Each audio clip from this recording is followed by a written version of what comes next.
All Whit could do was just hang on for the ride. The car came to a stop. He was able to release his safety harnesses and climb out under his own power. After examination, he was okay. When I was a kid, I wanted to be a funny car racer, and I'm a funny car racer now, but every once in a while you got to have second thoughts. We'll be back, I'm sure. My head's a little sore right now. He would be back all right, but not at the wheel of the Bazemore Evans machine. This was the end of that relationship, and as a car owner, Whit Bazemore retired. Not much left in his inventory. The explosion on this car was so severe it blew the crankshaft out the bottom of the motor and cut a gaping hole in the racetrack surface. They had to repair it overnight to be ready to race the next day. Well, another prince of fire, Gordon Mino out of Rockwall, Texas, had a little better success in Columbus, Ohio. He faced off with John Force in round number 1, and usually that is a dubious distinction. But this was one of the rare times that John Force had a problem. Watch his car, and maybe you can see it. He sneezes the blower on that Oldsmobile Cutlass just as he steps down on the pedal. Come on, John.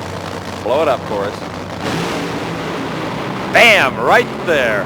Gordon Mino streaks to victory at a 597, 189 miles an hour, and that put an end to Force's streak.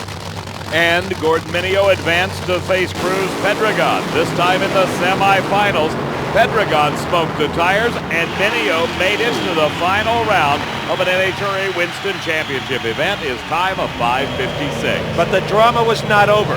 Gordon Mino, the engine shut down. As he made the turn at the far end, it's a congested area down there, the engine relit. Right there. He couldn't control the car and smashes in to Eddie Hill's tow vehicle and the nose of the dragster. I was down there, David. In fact, I almost got hit as well, and some of our other crew members. There was no time to yell a warning, no time to do anything.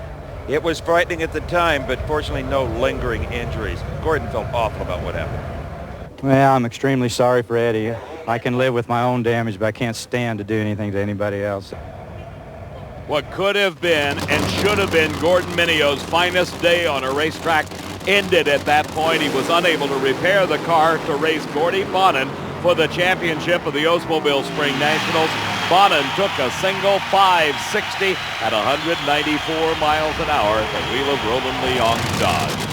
We pick up top fuel action at the Oldsmobile Spring Nationals in the semifinal round. This was before that incident involving Gordon Mino and Eddie Hill. As you can see, the Eddie Hill car was alive and well at this point, pouring raw fuel out of the headers as it always does on the starting line up against Doug Herbert. And it was Herbert winning it at 5 flat, 292 miles an hour. Eddie Hill having problems, only a 699 F145.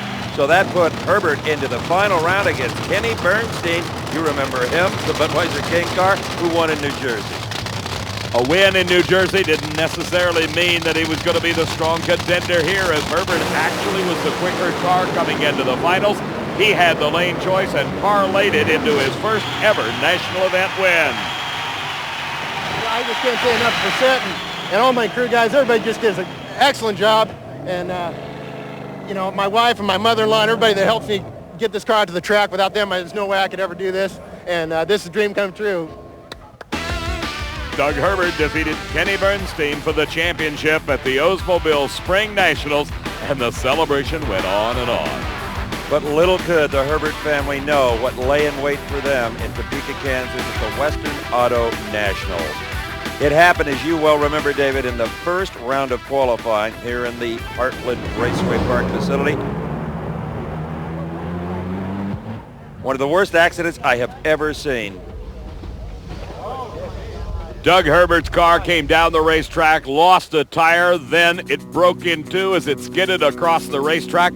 As Herbert in the front half of the car sat on top of the motor, he was vaulted over the guardrail and slammed into an unmanned scaffolding.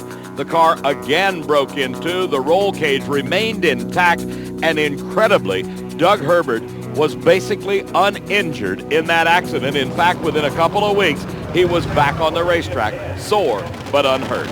All right, Top Fuel semifinal round pitted a couple of real hot racers at the time, Eddie Hill and Kenny Bernstein. Hill was in the points lead. Bernstein was trying to keep him from getting too far out in front. Didn't work here. From onboard Kenny's car, you see Eddie Hill drub Bernstein 498 to a 521. Kenny was off his feet that day. I was looking at a lot of red car for a long ways, but I thought I had the finish line first, and man, it feels good. That's great for us in the points deal. We really needed that. A 498, about what you thought? We were shooting for a 497, but we'll take a 98. I wouldn't fight you for a 100th of a second. Great job. Thank you. Scott Coletta flexed his muscles in qualifying, put the car in the number 1 spot at a 4.90. That held up for low elapsed time of the meet. In the championship round against Eddie Hill, Coletta too quick off the line. Hill marched on for the victory. His winning time a 5:01 at 283 miles an hour. He red-lighted. You had one at the start. Is that right? Well, we ran pretty good anyway, and man, that was a horse race. Boy, I was pedaling that deal down at the end. A 5:01 is a parting shot. Again, great job. We'll take it. Thank you. Yeah. Eddie Hill, a big points lead now, Dave. Steve, after the Topeka race and the Western Auto Nationals, Bernstein was far behind Eddie Hill, followed by Amato, Coletta, and Mike Dunn to round out the top 5. It's an old cliche, but it fits. If it wasn't for bad luck, Gordon Minio wouldn't have any. This was in funny car qualifying. You guessed it. Gordon Minio flambéed one more. I really don't know what happened in there. I don't know if it blew through the clutch, pitched the rod out, what happened. It wasn't all that bad of a run, I didn't think. No, it was not. You're used to fighting these fires.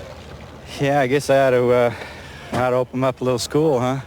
Everybody else has. I'd hope nobody enrolls. Can you imagine what the thoughts must have been on Jerry Caminito's mind when that fireball went blazing past him on the Topeka track?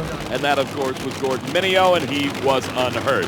Here it is Cruz Pedregon backing up after his burnout. That's Leonard Hughes, the crew chief for Gordy Bonin. The car owner, Roland Leong, of course, helped with the wrenching chores. But Gordy was on a roll in the funny car semifinals. That's right. He had won at the Spring Nationals. Was hoping to do it again in Topeka. Great driving. Then we got to figure it out. Now it's going to be tough to see what we can match it for us, but we'll see what we can do. You think that'll keep lane choice that time? I doubt it, but you never know. Our Bob Fry talking with Roland Leong in the championship round. It was Gordy Bonin up against John Force. And Force took no prisoners throughout all of 1993. As we ride along, see all that clutch dust? That's why John's fire suit is always so dirty. Here at Topeka, he won his 7th national event of 9 held so far. Well, what can I say? We've got a great team. John does a great job. Bernie, myself, Larry Frazier, the rest of the guys, we're all doing what we can do to try to get another championship. Let it all out. We're letting it out.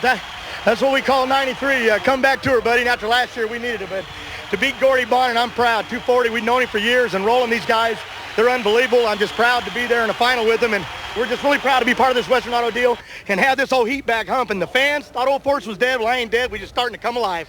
Never intimidated, John Force. But always intimidating was John Force after 9 races. Look at the lead he had over Pedregon with Hoffman, Etchels, and Hoover rounding out the top 5. Surprise, surprise. Only one Johnson made the Pro Stock final, and that was Warren up against Larry Morgan. Morgan got a brilliant light, but it wasn't enough to contend with Johnson's 7:31.189. And you were concerned with Larry Morgan. He's a great racer, and he threw everything he had at his car. Well, you don't blame him. Last race he didn't qualify, and that just shows you the resolve that Larry's got. He came right back, went right to the final of this race. All these guys are tough. Again, congratulations. Thank you very much. That is Warren Johnson, the Western Auto winner in Pro Stock. The toughest part of the season was 3 races all in a row, and they started on the hill. Thunder Mountain in Denver, Colorado. We're talking about the Mopar Parts Mile High. 189. And you were concerned with Larry Morgan. He's a great racer, and he threw everything he had at his car. Well, you don't blame him. Last race he didn't qualify, and that just shows you the resolve that Larry's got. He came right back, went right to the final of this race. All these guys are tough. Again, congratulations. Thank you very much. That is Warren Johnson, the Western Auto winner in Pro Stock. The toughest part of the season was next. 3 races all in a row, and they started on the hill. Thunder Mountain in Denver, Colorado. We're talking about the Mopar Parts Mile High Nationals at Vandermeer Speedway. Before we get to that action, this is the perfect time to bring you up to date on what was going on with the Pro Stock bikes.